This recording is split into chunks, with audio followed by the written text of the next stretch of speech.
It was supposed to be a night of celebration, the 4th of July. Families gathered. Children played. Fireworks painted the Texas sky. But at 11:30 p.m., joy turned to terror.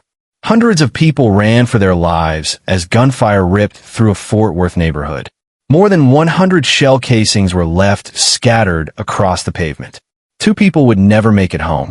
One of them was her, Tasha Hymond, a 39-year-old businesswoman, a beloved makeup artist, a woman who had just finished live streaming the party to her followers, smiling, laughing, glowing with life. Moments later, she was gone. Her fiancé calls her his savior. Her clients say she was the best in the city. To her family, she was everything. And to the hundreds watching her live stream that night, she was unknowingly saying goodbye. But here's the haunting question that has tormented her loved ones ever since. Why did a holiday meant for freedom and joy end with Latasha's death? And in a neighborhood filled with hundreds of witnesses, why has the truth remained so hard to find? This is not just the story of shooting. It's the unraveling of a mystery, the shattering of a community, and the fight for justice for a woman who was taken minutes after sharing her light with the world. This is the story of Tasha Hymond. Welcome to Twisted Crimes Files, where the darkest truths come to light. Stay with us for chilling stories you won't forget, and be sure to subscribe so you never miss a case. Her name was Tasha Hymond, known simply as Tasha to those closest to her. She was 39 years old, a businesswoman, and a highly sought-after makeup artist in Fort Worth, Texas. Clients described her as magnetic, full of warmth, and gifted with a talent that made people feel beautiful inside and out. On the night of July 4th, 2024, she joined hundreds of others for a block party in the East Fort Worth neighborhood of Castleman Street and Wyman Drive. It was a gathering of nearly 200 to 300 people, families mingling, fireworks lighting up the sky, and music drifting through the humid summer air. But what unfolded in that neighborhood would not be remembered as celebration. It would be remembered as tragedy. By dawn, police would announce that 2 people were dead, among them Tasha Hymond. This was no isolated event. That same night, Fort Worth experienced 2 separate mass shootings, shaking the city to its core. In a single holiday meant for unity and freedom, lives were stolen, families shattered, and the question of safety in this Texas city was thrust under a harsh spotlight. For Tasha, the scene of her final moments was a street she had walked into with joy. Police would later confirm more than 100 shell casings scattered across the pavement, the echoes of multiple guns fired into a crowd. Fort Worth has seen its share of violence, but this shooting carried a particular weight. It wasn't just the scale of it, or the chaos of hundreds fleeing. It was that a woman who represented hope, resilience, and entrepreneurship in her community was among the fallen. And as detectives launched their investigation, one central mystery began to form. Was this random chaos, or was Tasha Hymond's death tied to something deeper, something more sinister? Long before her name would appear in headlines, Tasha Hymond was known in Fort Worth as a woman of ambition and light. Born and raised in Texas, she built her life not on wealth or privilege, but on determination and talent. Friends describe her as cheerful, radiant, and unstoppable, the kind of person who could turn an ordinary room into a celebration just by walking in. She was fiercely independent, yet deeply rooted in family. Her smile, often captured in photos with friends or clients, reflected not only her joy, but also her resilience. Tasha wasn't just a business owner, she was a creator. Through her company, Slay by Shay, she had touched the lives of over 1,000 women across Fort Worth. Brides, graduates, working professionals, they all sat in her chair, finding confidence and beauty in her artistry. Her reputation made her one of the most trusted and loved makeup artists in the city. Beyond the work, though, she was a woman of profound kindness. Her clients often became her friends. Many described her not only as a professional, but as a confidant, someone who listened, encouraged, and uplifted. Family members say Tasha had a unique gift. She never let hardship define her. Through personal struggles and setbacks, she always chose laughter over bitterness, generosity over selfishness. Social media reflected this side of her, playful, positive, and full of energy. Her posts were filled with light-hearted videos, motivational captions, and joyful snapshots of life. To her followers, she wasn't just a businesswoman. She was a sister figure, someone who radiated hope. It's no wonder that when news of her death spread, tributes poured in. Clients wrote about how she had changed their lives. Friends shared memories of her infectious laugh. And those closest to her were left asking the same painful question. How could someone so full of life be taken so suddenly? For all her success in business, what defined Latasha most was love. At the center of her world was her fiancé, Tommy Howard. Their story was one of healing. For years before meeting Latasha, Tommy had lost his previous fiancé to cancer. Grief had hollowed him, leaving behind a man who believed joy might never return. Then Latasha came into his life. Friends say she was a light to him, patient, nurturing, and steady. To Tommy, she wasn't just a partner, she was a second chance. He described her as a savior, the one who pulled him back from despair. Together, they built a bond rooted in resilience. Cookouts with family, late-night talks, and quiet moments of laughter became their rhythm. Their love wasn't showy, but it was real, visible in the way Tommy's face lit up when she entered a room, or how she held his hand when the weight of the past threatened to return. Their life together was also captured in small digital windows. Social media posts showed playful banter, shared smiles, and ordinary snapshots that became extraordinary in hindsight. A couple deeply connected, living each day with gratitude. Tommy would later say that Latasha was the one who gave him back his will to live. For him, her loss wasn't just tragic, it was a tearing away of the very person who made survival bearable. But love stories, no matter how strong, cannot shield us from fate. And on July 4th, the bond Latasha and Tommy shared was tested in the most unimaginable way. The morning of July 4th, 2024 began like so many others. Latasha woke with plans not just for her business, but for her life. The holiday was a chance to rest, to celebrate, to enjoy her community. She spoke with friends, exchanged cheerful messages, and made small posts online, as if setting the tone for the day ahead. By late afternoon, she prepared for the block party, carefully choosing her look, not because she needed to, but because that was who she was: polished, radiant, intentional. Those closest to her remember the excitement in her voice. It wasn't just another night. It was a moment to share with family and friends. As dusk fell, Castleman Street came alive. Music carried across the neighborhood. Cars lined the roads. Families gathered with lawn chairs and coolers. Fireworks burst overhead, colors splintering against the darkening sky. Latasha blended into the scene like everyone else, smiling, talking, present in the moment. But she did something that set her apart. She opened her phone and began to live stream. Dozens, then hundreds, tuned in to watch. On her screen, sparks from fireworks lit her face.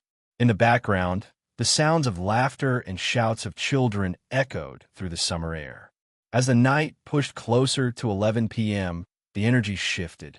Cars began circling the intersection of Castleman and Comanche, drivers revving engines, spinning donuts in the middle of the street. To some, it was thrilling. To others, it was chaos. The noise grew louder, more abrasive, and tensions in the crowd began to simmer. Neighbors grew restless. Voices rose. Fireworks shot not into the sky, but sideways, toward houses, crackling against walls and rooftops. Latasha's live stream caught fragments of it. Flashing lights, sudden jolts, the roar of engines, the cheer of the crowd. By 11:30 p.m., she had stepped briefly into Tommy's mother's house. For a moment, she was away from the noise, inside the calm of the family home. But just minutes later, she returned outside, unaware of how drastically everything was about to change. Then came the breaking point. Shouts erupted in the crowd. The thundering engines in the intersection gave way to something darker. From one direction, The unmistakable crack of gunfire pierced the night. Screams followed. Hundreds scrambled for safety. People ducked behind cars, stumbled into yards, or threw themselves to the ground. And in that chaos, bullets found their way to the innocent. Latasha, having just stepped back outside, was struck. A bullet tore through her chest, another through her arm. Just steps away, a young man, 19-year-old Marcus Martin Jr., collapsed from a wound in his back. Within moments, a night of celebration had transformed into a scene of horror. Fireworks continued to burst above, but on the ground, lives were ending. Tasha Hymond's final livestream had ended, but the questions surrounding that night and the chaos that consumed it were only beginning. When the first officers arrived on Castleman Street, they were met with confusion and panic. People were still running in every direction. Cars blocked intersections, some with doors left wide open. Fireworks smoke hung in the air, mingling with the acrid scent of gunpowder from gunfire. On the ground lay two victims. Tasha Hymond was motionless, struck in the chest and arm. Her fiancé and others screamed for help as neighbors tried to shield her from the chaos still unfolding around them. A few feet away, Marcus Martin Jr., a 19-year-old visiting from San Diego, had collapsed after being hit in the back. Both were alive when first responders reached them, but their injuries were devastating. Paramedics worked urgently, performing CPR, applying pressure to wounds, and preparing emergency transport. Tasha was rushed toward an ambulance as officers secured the scene. Witnesses shouted conflicting stories. Some claimed the shooting started after arguments over cars doing donuts. Others insisted fireworks being launched toward houses triggered the violence. The neighborhood, once crowded with hundreds, now looked like a battlefield. Officers recovered more than 100 shell casings and live rounds scattered across the asphalt, evidence of multiple weapons, multiple shooters. Windows were shattered. Lawns were littered with remnants of fireworks, and trampled belongings abandoned in the rush to escape. By the early hours of the morning, the Tarrant County Medical Examiner's office confirmed what those closest to the victims already feared. Tasha Hymond had died from her injuries. Marcus Martin Jr. was also pronounced dead. Two others were hospitalized with gunshot wounds, but were expected to survive. Detectives secured the area with yellow tape, documenting every detail. Photographs were taken of the sprawling scene, markers placed near bullet fragments, and cars riddled with holes. The sound of celebration had been replaced by silence, broken only by investigators walking carefully through the debris of a night that would haunt the community forever. What was meant to be a neighborhood gathering had ended with the loss of two innocent lives. And with evidence pointing toward more than one shooter, investigators faced a daunting question. Who pulled the triggers and why? The hours after the shooting brought a flood of calls to Fort Worth police. Witnesses reported chaos, but few could identify who had actually fired the shots. In a crowd of nearly 300 people, fear and confusion blurred the truth. Detectives began piecing together the crime. They collected ballistic evidence from the street, casings of different calibers, fragments of bullets embedded in cars and fences. The sheer volume confirmed what officers suspected. There wasn't just one shooter. Multiple guns had been fired into the crowd.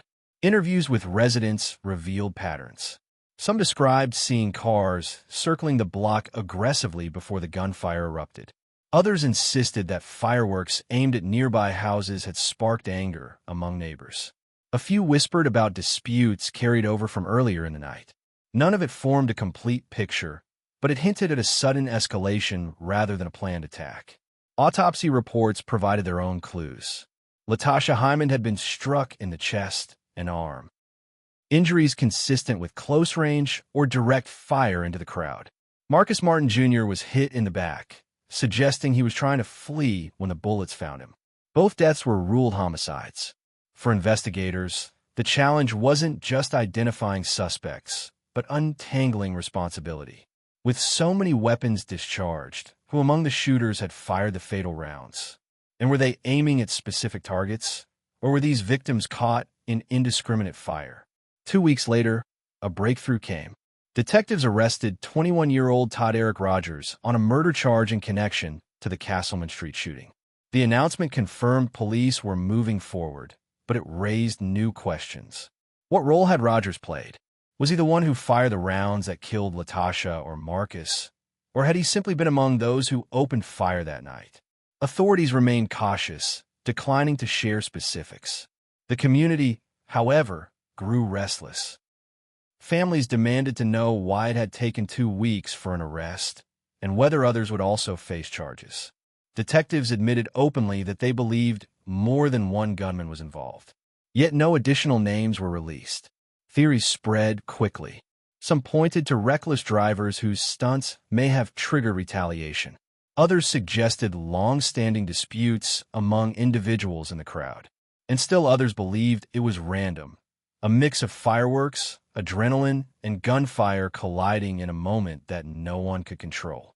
As the case unfolded, one fact became clear: the answers would not come easily. And for the families left behind, each day, without full accountability, felt like an injustice. While detectives sifted through evidence and theories, the families of the victims faced a reality no investigation could mend. Their world had been torn apart in seconds, and the weight of grief was unbearable. For Tommy Howard, Latasha's fiancé, the loss was more than tragedy. It was devastation layered on top of past heartbreak. Years earlier, he had buried a previous fiancé lost to cancer. Latasha had been the one who helped him heal, the one who gave him hope again. Now he stood in the same place of sorrow, robbed once more of the future he thought he had rebuilt. He described her as his savior, his everything, a partner who restored his will to live. Friends and family echoed his grief. To them, Latasha wasn't just a businesswoman. She was a sister, a daughter, a friend who had touched countless lives.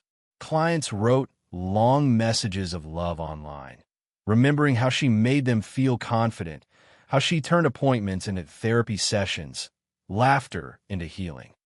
The community gathered to honor her. At a balloon release held in her memory, colors lifted into the sky, drifting higher as people wept and prayed. At her wake, friends shared stories through tears, stories of her humor, her talent, her kindness.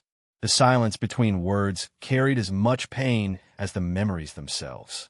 Her death was not felt alone. Across the city, grief collided with grief. Just days earlier, families had mourned 2 young sisters killed in a separate shooting that same night. For Fort Worth, it felt like wave after wave of loss.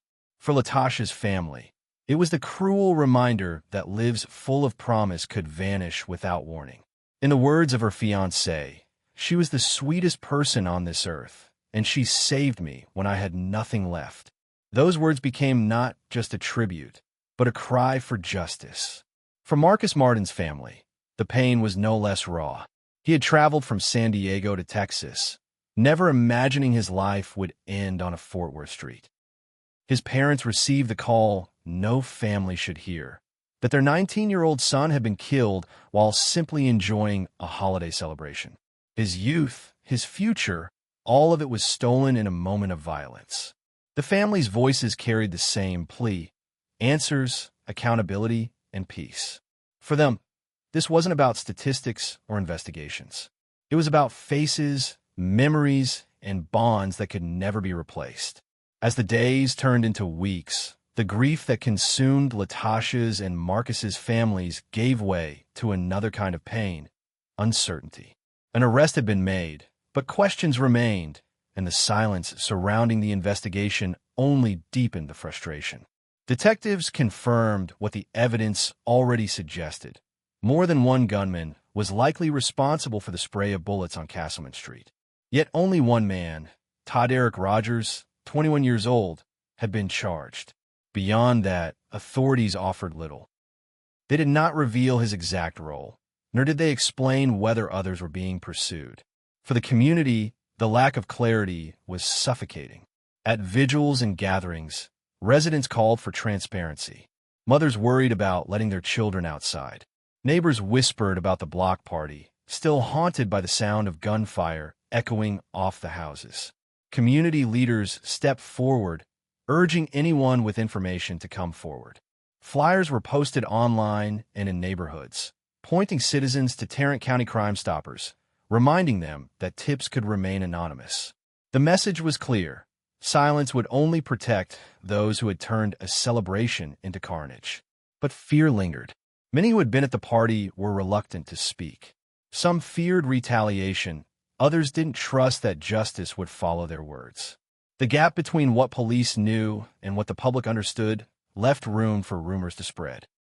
Whispers of old disputes, accusations of reckless bravado, even claims that the violence had been inevitable in such a crowded and volatile setting.